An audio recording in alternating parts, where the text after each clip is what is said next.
Hello, everyone. Welcome in. Happy total lunar eclipse slash red moon to anyone that is visible to, or at least that is what it is as of me recording this. And to the Abraham family, get fucked, I guess. You know how it is. I will preface this saying that there will probably be spoilers. So if you do not wish for spoilers, you should not watch this.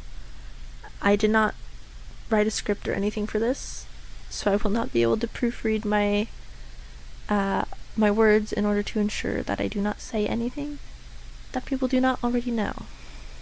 I'm kind of just going for it. And so I guess let's begin. I adore Lord of the Mysteries so very much. It is one of my absolute favorite books of all time. For those who do not know, Lord of the Mysteries is a Chinese web novel written by Cuttlefish Who Loves Diving that consists of 2 books.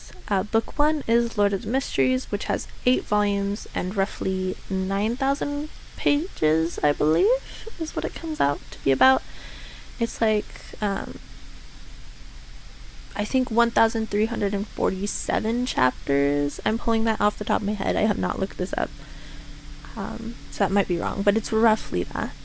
And book 2 is called Circle of Inevitability, and is, I believe, also 8 volumes. I have not finished reading it, so I do not know for sure. But it's been a long time coming. I'm very excited that there is a physical copy. Anywho, for part 1 of volume 1, I have decided. It was a really hard decision, I will say, because I had so many ideas. Like, sorting through all of them was so difficult, and it got to the point where I was like, okay, I'm just gonna pick one and I'm gonna paint it, and I can always buy more copies later to paint my other ideas. If I keep trying to go over my ideas and decide which one is like the best, I will never actually paint this. And I really wanted to paint this, especially knowing that there are going to be probably maybe 15 books, given the way that they are splitting things up. It might be closer to like 13 or 14. But for this particular design, I decided to do the gray fog as the background, and I did it fairly pale, so as to show Klein's like lack of connection to it, lack of connection to Sephra. And as I go along, the idea is that each volume will get slightly darker until it's just like this really nice, just really nice gray, I suppose. Or perhaps it will be a lot clearer as to what else is in there. I do not know yet. I have not gotten there. Also, the lighting does shift a bit because in some instances I had a lamp on, some instances I didn't, some instances my window was open. And I entirely forgot that would change the way it records. So my apologies. And then I decided to do Benson and Melissa for Volume 1, Part 1. As I said, this particular set of designs, I have a vague idea of what I want to do for all of them. And the idea is to do characters who are significant to Klein or to just the general story. And that requires a lot of different things of like, okay, who is significant enough to be in this? And then also figuring out who shows up where the most. and who can I put off drawing for now and instead draw later. Such as, another great option for part 1 would have been doing our lovely Miss Justice and Mr. Hanged Man, our founding members. However, they do show up a lot more throughout the book, and they have some arguably bigger moments ahead of them. I think that was really the biggest toss-up, because I felt like they would have been really good to have on the first volume. However, Benson and Melissa, arguably the most important for Klein, really only show up in volume 1, for obvious reasons. And the more I thought about it, the more time I took to try and figure out what I wanted them to look like. Some combination between how they're described in the novel, how people draw them in fan art, and how they have been animated. The more I thought about it, the more I was like, yeah, it makes sense. Benson and Melissa really are like Klein's most essential pillars in a way. Not only like when he was fully himself, but also Xiaomingri's. Like they are the people who have been there to support him and offer him unconditional love this entire time throughout his entire life. And they are some of the people that Klein wants to protect the most.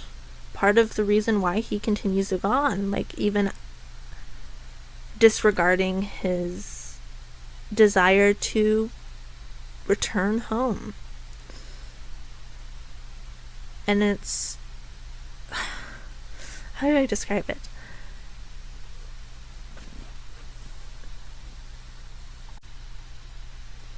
Like, really, Benson and Melissa are the only people that he has in the beginning.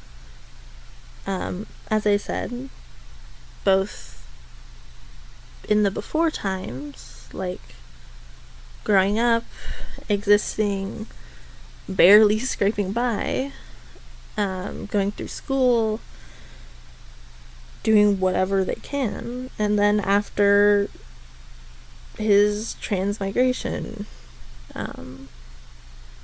when he's in this strange world, even when he's acting a bit off, it's still like, yeah, this is just my weird brother. Of course we love him and we want to protect him.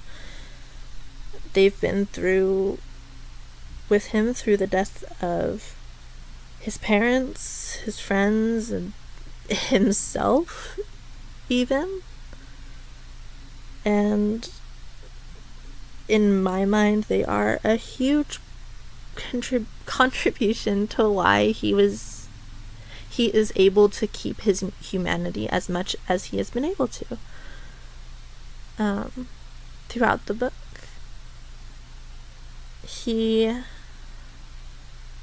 Because we see time and time again examples of those who have obtained more powerful who have obtained more power, who have advanced to higher sequences,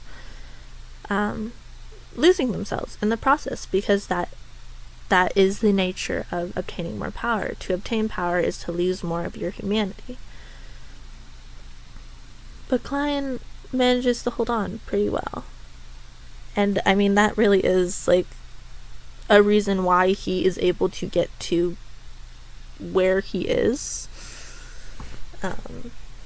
As is said to Emin,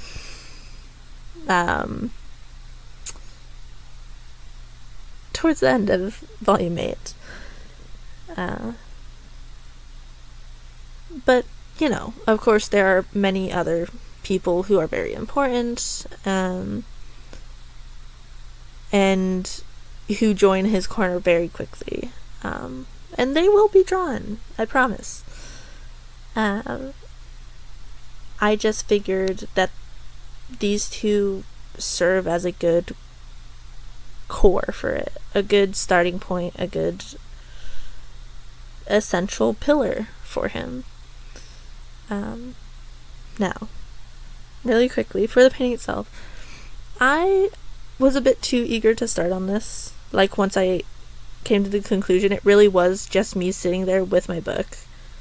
I had put it in my press, and I kept going through my sketchbook, like, sketching various different things. Being like, oh, but I want to do this. Oh, but I want to do this. Oh, but I want to do this. And then at some point I was like, no, you gotta do this now, or else you are never going to get this done. You are going to continue to mull over this until you die. So it was literally like, pick up the book, draw the quickest sketch I could manage. Or not even draw the quickest sketch. I very quickly traced what I had on my sketchbook onto a sticky note, transferred that onto my pages, and then started going. And it wasn't until after I got a fair portion through that I realized that they weren't centered to each other. There is a lot wrong with this painting. However, I love it because of the fact that it exists and the fact that I had so much fun painting it. I'm kind of like, I don't care about all the things I did wrong with it, in a way. I do think I will end up painting this specific one again at some point, just to make sure that I can get like the perfect version of it. But for now, this is the one we got, and I don't regret it at all. My initial thought was I wanted the two characters I chose for each volume to be coming, well, in this kind of shape, the more as though it were like the face of a playing card almost. And I was trying so hard to think of what I might be able to add to the background other than the gray fog, but I couldn't think of anything. Until I was like, I've added a lot of detail to these characters. It's fine. It doesn't need to be like packed full, super busy.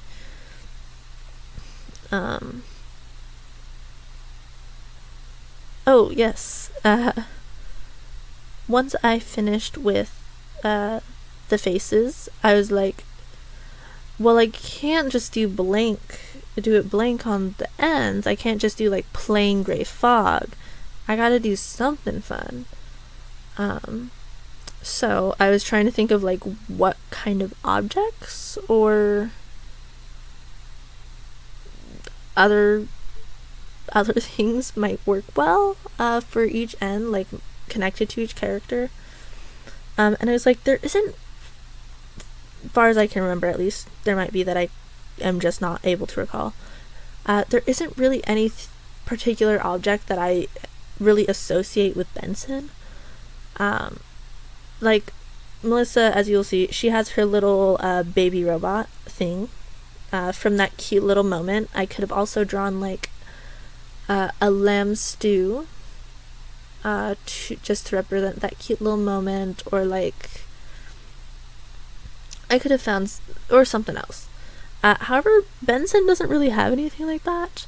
And then as I thought, I kept thinking about it so much, and I was thinking about it so much, and eventually I landed on Klein has that watch from the very beginning that belongs to his father.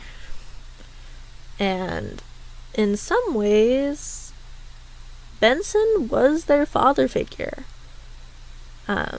So while it's not like an exact like Benson thing, it was kind of the closest I could come up with. And I thought that it fit really well, and I was pretty happy with how this watch came out. So I'm pretty glad that I did end up landing on it. I also, in case you couldn't tell, I could not figure out the best way to position this book. in order to keep it at the correct angle. Because I was also like, I was so worried about damaging the pages, but it would not stand up on its own, and I couldn't find any acrylic boards in order to like squish along the rest of the book in order to give it more structure and hold it still. Until I don't know if I figure out with this side or if it's the next side that I find that out.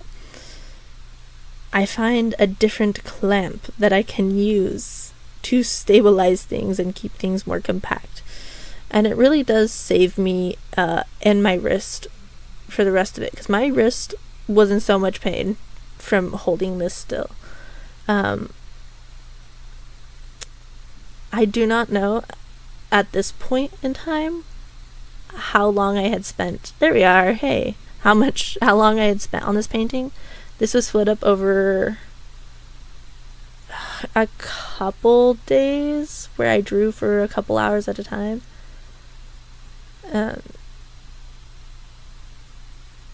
But yeah, truly revolutionary. Sorry, I'm like, now just looking at this, I'm thinking about like, man, I'm a genius. I'm better than everyone in the entire world. That's a joke, by the way, in case you couldn't tell by my change in tone of voice. That was me. I was making a joke.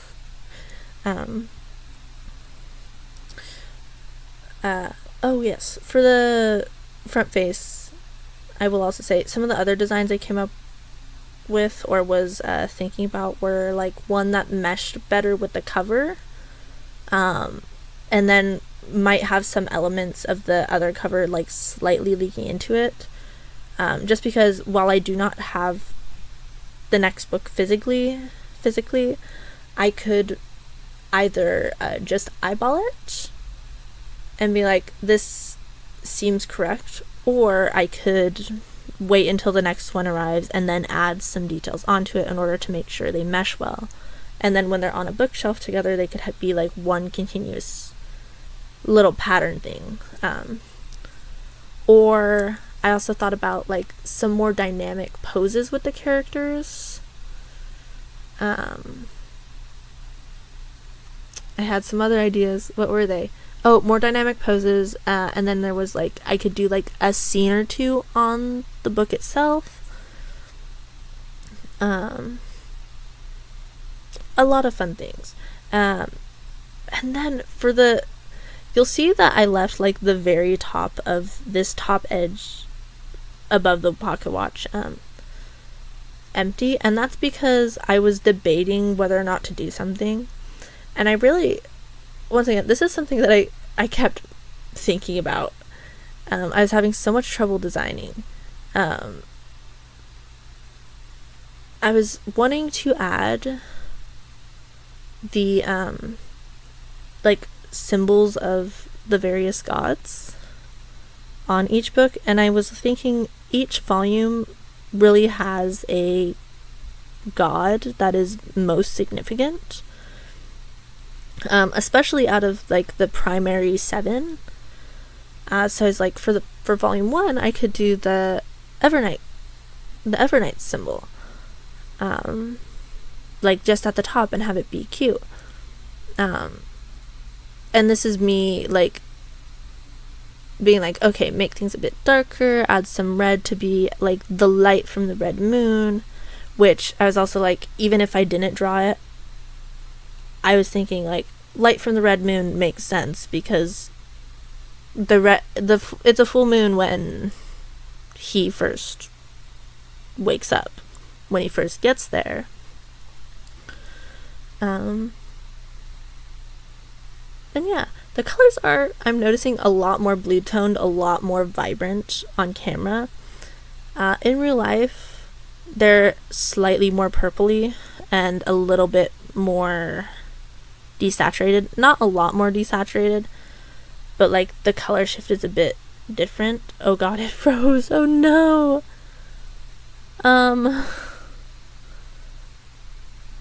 Well, hopefully that's not real. Oh boy, oh boy, oh boy.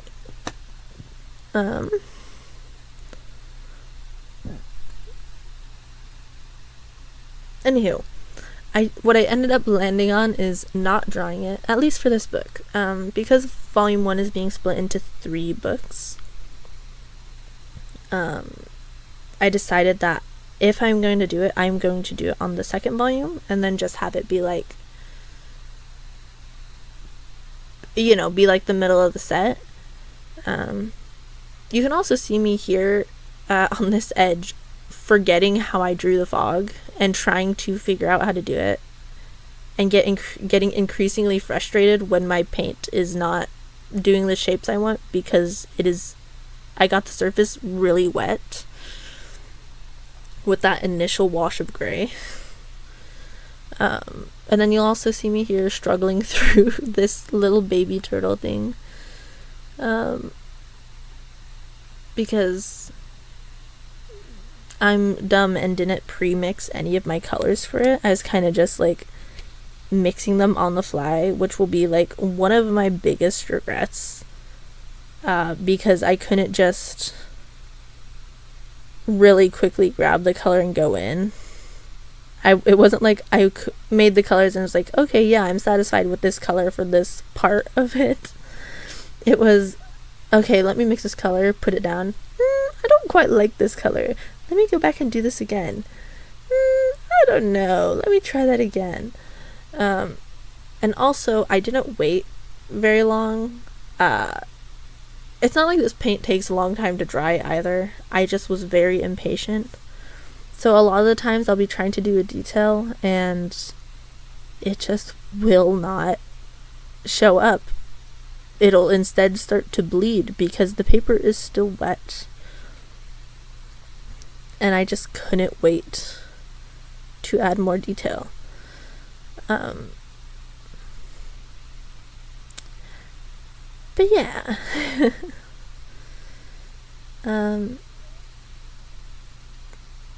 I love Lord of the Mysteries so much. It's so good. I know it's not Lord of the Mysteries. I know that was just like a mistranslation or whatever. However, it's always going to be Lord of the Mysteries in my eyes. In my heart. To people who say that it doesn't make sense, maybe be smarter. I hear Lord of the Mysteries. Oh, it also, my camera cut out at a couple different points. I don't know how many of them will be noticeable. But in this instance, it's very noticeable, where I painted the eyes and the green spots. And it just didn't show up. See, to me, Lord of the Mysteries is like Lord of the Mysteries in general. He's the Lord of general mysteries, or like maybe he's the Lord of specific mysteries, and that's part of the mystery, is like you don't know which mysteries he's the Lord of. At least it makes sense to me, at least. That's I don't know. I'm just talking at this point. Yeah. And then what I do after this, I didn't really I feel like I've kind of been all over the place. I'm so sorry. But yeah, this is me just trying to touch up the metallic aspects because I really liked the way it looked, even if there's no good way to show it on camera. And this is just me doing a bunch of touch-ups, and then after this I do a couple more touch-ups on each side, and then I went to my garage, I sprayed it with some watercolor fixative spray, let that dry. I think I let that dry overnight, but then here we are, the cracking and unveiling of the book.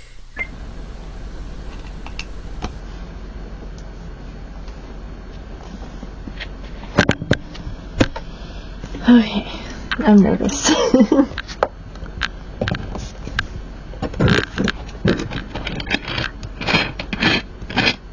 So this has been spray. I sprayed it last night with, oh god, Okay. I sprayed it last night with fixative,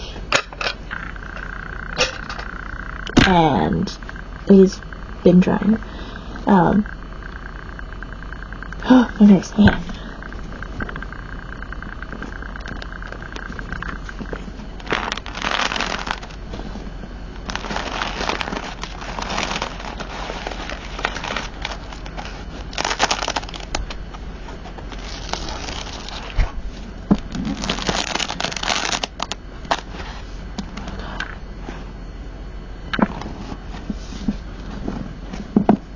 Okay.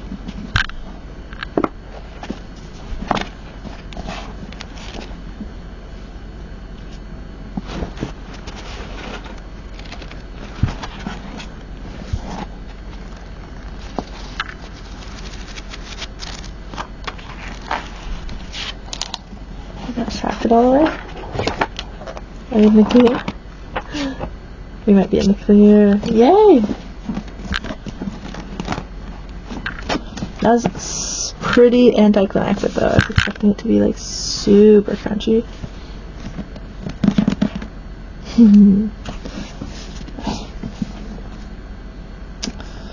Well, here we are.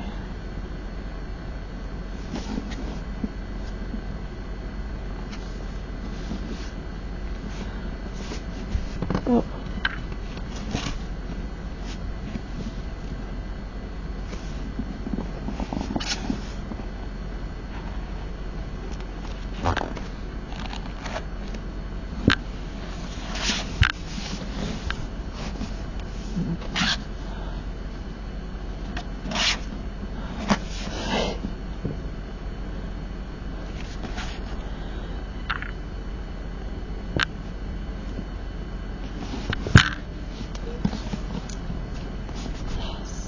That's so pretty.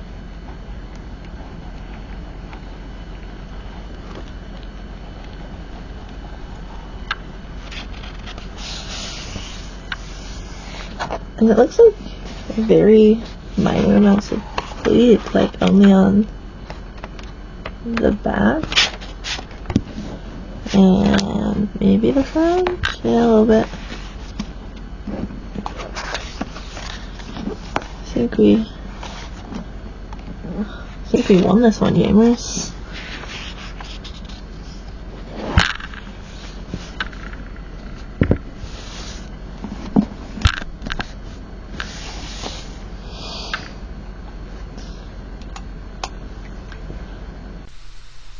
Yay. Great. Well, there was that. And now is almost 2 minutes of me attempting to show off the little bit of metallic that I put in. And I don't think it really works all that well, but hey, you know. Yeah, to those who watch this, thank you. I'm figuring out how all this goes. I don't know how to do voiceovers. Nor do I know if people would rather hear more about, like, the stuff that I'm actually doing, or, like, in this case, like, the design stuff I came up with, or, like, story significance stuff, or just generally, like, me talking about the book as opposed to talking about my technique and design. But yeah, I had such a blast with this one. I loved it so much. I'm so very excited for the new volumes to come out. I've got a not even vague, I have a pretty clear idea of what I want all the books to look like. Part 2 of volume 1 is probably going to be the hardest because I have to figure out which characters specifically to use. I know one of them. I just got to figure out who to pair with the other. But I love it so much. It's the best, quite simply. Thank you for watching. Prescar di Hellas. Praise the Fool, and I hope everyone has a lovely day.